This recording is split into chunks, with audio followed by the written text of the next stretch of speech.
Hi there, welcome to No Nonsense Whiskey. My name's Vin PF, and on today's episode we've got our last of the August celebrations, celebrating my 3 years on YouTube.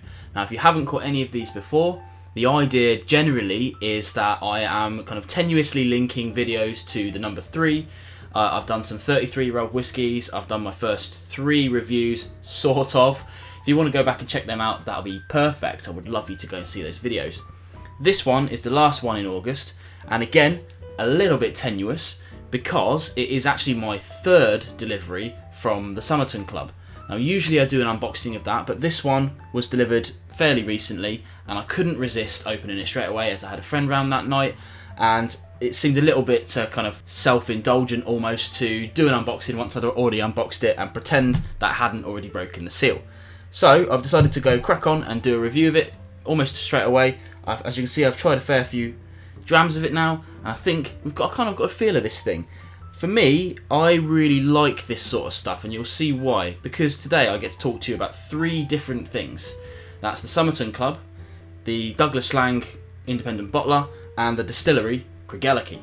So Summerton Club, if you're not aware of what they do, they are a subscription service in the UK, unfortunately UK only, as with all of the subscription services I cover.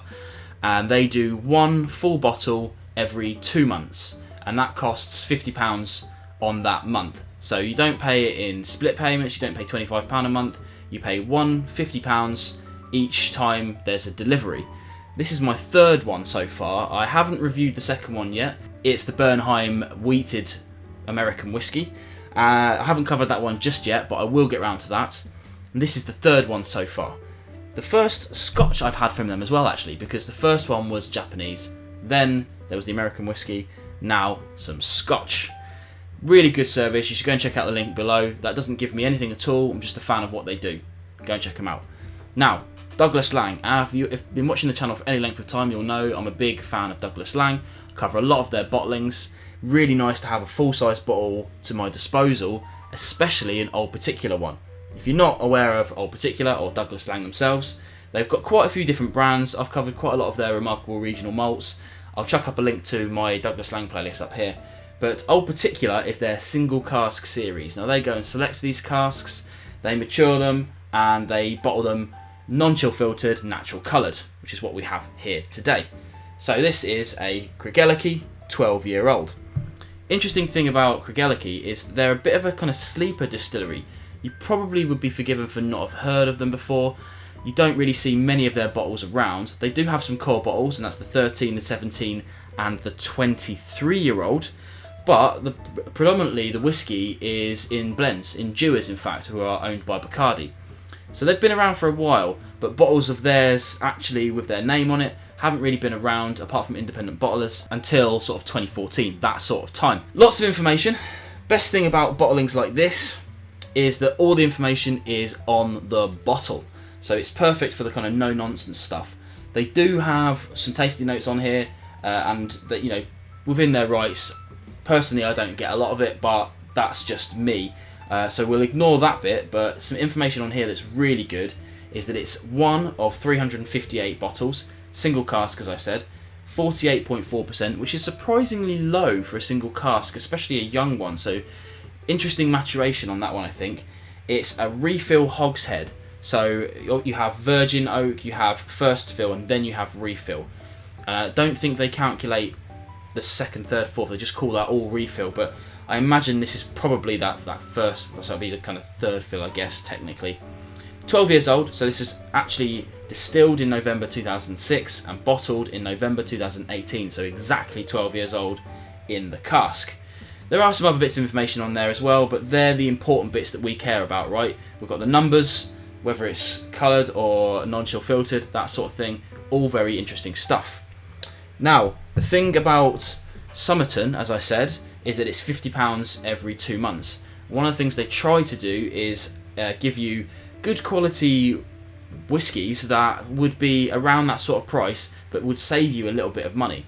In this case, I managed to find this online for about £52, but I would have had to pay postage on that as well, and then wait a little bit.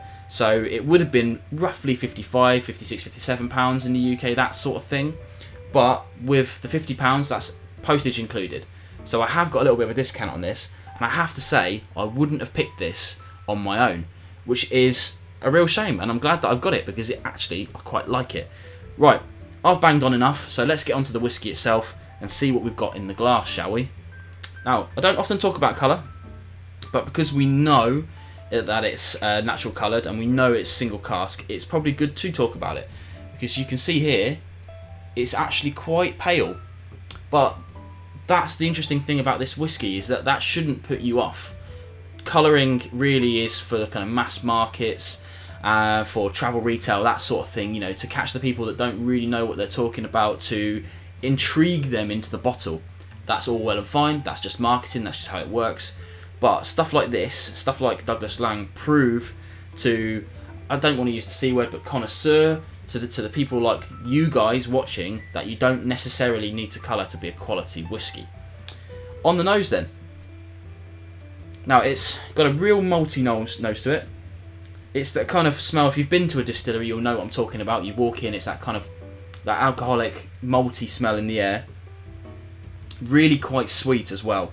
It's not the sweetest whiskey I've ever tried for sure, but it's definitely sweet than most whiskies. Interestingly enough as well, I always talk about Speyside having this kind of orchard apple vibe to it, and this doesn't really have that. Now, I really did try to pick out a tasting note on the nose, and something that I was really dragging into the nonsense about was that this kind of vibe of creme brulee. This kind of like toasted, kind of custardy vibe to it. That's that sweetness coming through, that kind of burnt sugaryness coming through to it. Really quite nice. It's got more depth to it than it has any right to do, I think, at 12 years old. Let's have a go on the palate.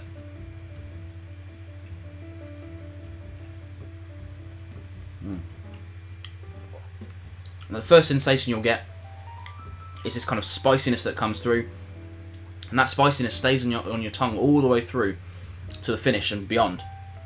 But once that's gone, it's more of that sweetness, more honeys, vanillas. Dare I say it's a little bit citrusy, a little bit like orangey. Definitely that spice coming through. Now, those tasting notes are almost exactly replicated on the bottle.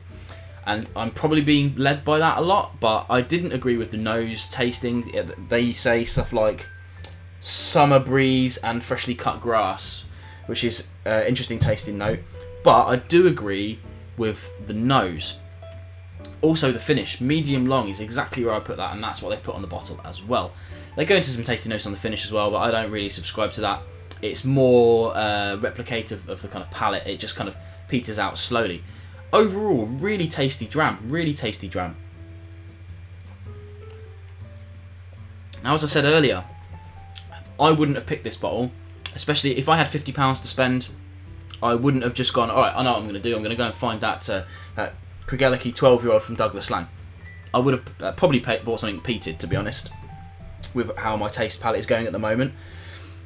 But as I said earlier as well, that would have been a real shame. And I'm really glad that I am a member of the Summerton Club, because they've picked this for me, and that's always a worry. It's blind, I don't know what I'm going to get. I might one day get something that I really don't like. But so far, the 3 bottles I've had have been on point, really happy with them, and they've, again, all been things that I wouldn't ordinarily have gone out and bought, and yet have still really liked. So, all 3 things there. Summerton Club, good. Douglas Laing, good. Craigellachie, good.